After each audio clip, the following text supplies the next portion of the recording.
Bonjour à tous, aujourd'hui c'est le tuto du S24 Ultra. Donc il est enfin rentré à l'atelier pour une réparation, remplacement d'écran Service Pack, donc on voit qu'il est complètement éclaté au niveau de la face avant. Donc on va voir dans ce tuto comment changer l'écran par un écran Service Pack sur le S24 Ultra. C'est parti!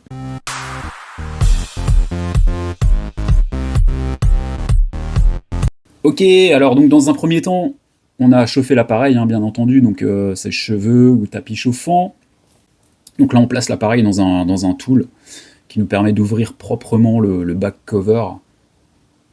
Voilà, alors vous pouvez essayer de le faire avec une carte très souple et très fine, sans la ventouse. Maintenant le mieux sur ces modèles c'est vraiment de choper une ventouse pour ouvrir légèrement, parce qu'en fait il est difficile de glisser un petit ustensile sous le bac, parce qu'en fait le châssis remonte très haut au niveau du bac, et le bac est comment dire, intégré en profondeur au niveau du châssis. Donc là voilà, n'hésitez pas à chauffer, ça va vous éviter de fissurer votre back cover.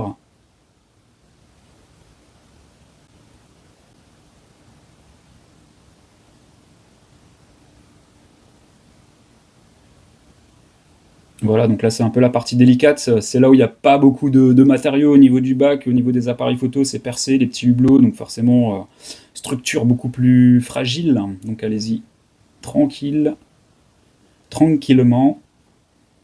Voilà, donc une fois que le bac est tombé, on va dévisser toutes les vis donc, qui sont du cruciforme. C'est de la Phillips Screw.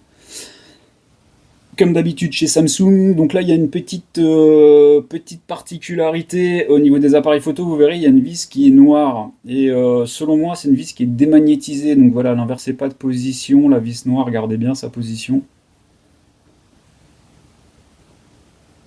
Donc là on va décoller la nappe NFC en partant du bas, on va dépluguer bien entendu la batterie en premier, faites pas comme moi, je me suis planté. Voilà, donc la batterie en premier. Voilà, on va venir décharger la carte en appuyant sur Power, batterie débranchée. On va sortir bien sûr tous les accessoires de l'appareil, donc tiroir SIM, stylet. On va débrancher le haut-parleur du haut, qu'on va venir soulever. Donc là on s'aperçoit qu'il est un petit peu sale. Maintenant on va dépluguer tous les câbles donc, qui font la liaison carte-mère dock de charge. Là on va dévisser la partie haut-parleur qui maintient en place le dock de charge en bas, donc on enlève toutes les vis, on n'a pas besoin de les disposer comme moi pour garder la position, c'est exactement les mêmes. Là on va pouvoir dépluguer toutes les nappes donc, de liaison carte-mère dock.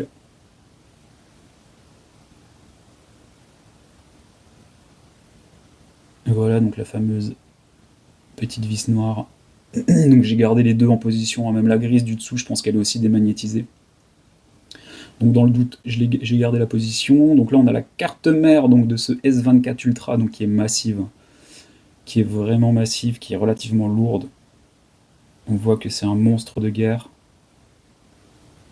Bon, forcément il faut ça pour le meilleur téléphone du marché. Actuellement en 2024, j'entends bien. Donc là on va enlever les trois vis qui maintiennent le dock et on va le soulever, pivoter, donc pivoter, tirer, voilà, toujours la même technique. Il faut y aller délicatement si vous voyez qu'il y a quelque chose qui bloque. Alors là c'est un petit peu la partie la plus délicate, c'est-à-dire qu'il va falloir enlever la colle. Donc c'est des nouvelles colles depuis peut-être le S23, mais en tout cas sur le S24+, c'était déjà un petit peu le problème. Là sur le S24 Ultra c'est encore pire, ils ont collé vraiment l'appareil photo frontal avec une espèce de colle très résistante. Donc il faut vraiment venir creuser, enlever la colle sur les bords. Théoriquement chauffer aussi, si vous pouvez remettre un petit coup de chauffe ça va vous aider. Il faut bien sûr pas tirer sur la nappe et il faut que tout vienne d'un coup. Voilà, ensuite c'est l'étape de la batterie, donc là on va soulever un petit peu le sticker, ce qui permet de retirer la batterie. On va prendre bien en main le châssis et on va tirer bien droit sur la batterie. Ça va venir d'un coup, ça va faire clac, voilà. Donc on enlève notre batterie, notre châssis est complètement démonté. Donc là, je me rendais compte que niveau solidité, ces nouveaux châssis titane ultra légers sont pas ultra rigides en torsion par rapport aux anciens modèles sur la série des Ultra. Donc voilà, je pense que le S24 Ultra est quand même relativement fragile, en tout cas en torsion. Alors, la batterie est prête à être réintégrée. Donc, on va bien sûr positionner le nouvel écran sur un petit tapis protecteur pour pas endommager l'écran. Donc là, on vient poser des stickers double face. Donc le double face rouge, très performant, très puissant, qui tient bien dans le temps. Voilà, juste de bande, éviter d'en coller le dissipateur, la chambre à vapeur. Donc là, on va venir vérifier chaque petit emplacement, chaque petit trou au niveau du châssis pour voir s'il n'y a pas un petit sticker qui traîne. Ça peut peut-être arriver en fonction des productions, des écrans service pack, en fonction des nouvelles normes chez Samsung, je ne sais pas à l'avenir. S'ils vont rajouter des stickers de protection, ça ils le faisaient à l'époque, donc sur les anciens, alors sur les S8, S8, S9, il y avait un petit sticker en bas, si on oubliait de l'enlever, on avait le son du micro qui passait plus au niveau du micro, donc sur le dock de charge. Donc il fallait redémonter l'appareil pour enlever ce petit sticker de protection, c'était un petit peu embêtant. Voilà, donc là on vient réintégrer tout dans le sens inverse. Bien sûr, on a revissé le dock avec ses 3 vis. Là, on vient revisser donc la partie haut-parleur bien en position, donc il faut bien la clipser. C'est important, ça va faire clic-clic de chaque côté. Les nappes, bien entendu, doivent être bien clipsées aussi. Voilà, ça c'est le petit sticker que la cliente avait laissé derrière. Petit stickers d'origine. Ok, donc là on vient enlever tous les stickers de protection. Alors le blanc là, ce que vous voyez, j'essaie de l'enlever, je pensais que c'était une protection, mais en fait pas du tout. C'est simplement un petit pad amortisseur pour la carte mère, pour qu'elle soit bien calée. C'est pas un dissipateur thermique, j'ai pas l'impression que ce soit du dissipateur, que ce soit un pad thermique. C'est plus un petit amortisseur en mousse. Voilà, donc là on vient repluguer notre carte mère dans son emplacement, on vérifie que tout soit bien plat, bien en place, on vient repluguer nos nappes, on vient repluguer notre appareil photo frontal, donc pensez bien à enlever le sticker noir au fond du châssis. Voilà, on vient aussi repluguer donc le haut-parleur du haut. Alors comme vous le voyez, il n'y a pas de patte thermique, ni de pad thermique. Le contact se fait directement, enfin si, il y a un petit pad thermique, mais il est très fin.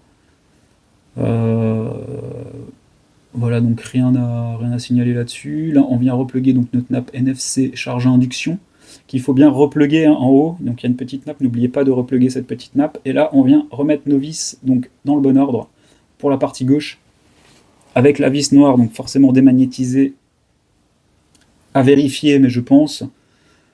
Donc bien dans son emplacement d'origine, et puis pour les autres, il n'y a pas trop de contre-indications. Si vous en inversez une, c'est pas très grave, c'est toutes les mêmes.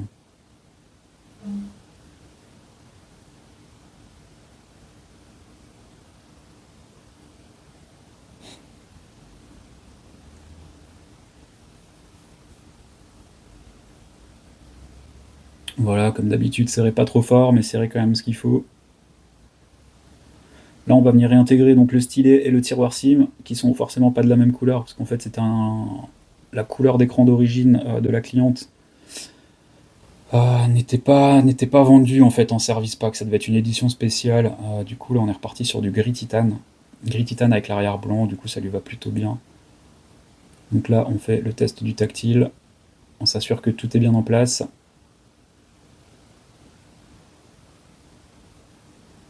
On va de notre côté, puisqu'on ne change pas des stickers par des stickers d'origine, on va réencoller à la B7000. En fait, les stickers sont un petit peu bougés à l'ouverture, donc une fois que les stickers sont un petit peu bougés, même s'ils restent très collants, on pourrait simplement reposer le bac. Mais là, juste par souci de...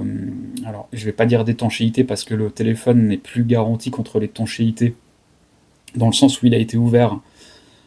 Mais voilà, quand même pour le sauver au cas où il devait tomber au fond de la piscine, que ça puisse au moins lui donner l'équivalent d'étanchéité IP68. C'est toujours délicat. Si ça se trouve, avec un beau liseré de B7000 comme il vient d'être fait, il peut être de nouveau complètement étanche. Maintenant, le souci, c'est qu'on n'est jamais sûr de, comment dire, du liseré. Et du coup, un téléphone qui sort d'usine, il n'y a pas de souci. Il est collé en usine, thermocollé. Donc théoriquement, il n'y a pas de souci. Et encore que, j'ai envie de vous dire, si j'avais un S24 Ultra, j'aurais pas forcément envie de le mettre sous l'eau. Voilà, merci d'avoir regardé la vidéo. Je vous dis à bientôt pour le prochain tuto. Bisous bisous.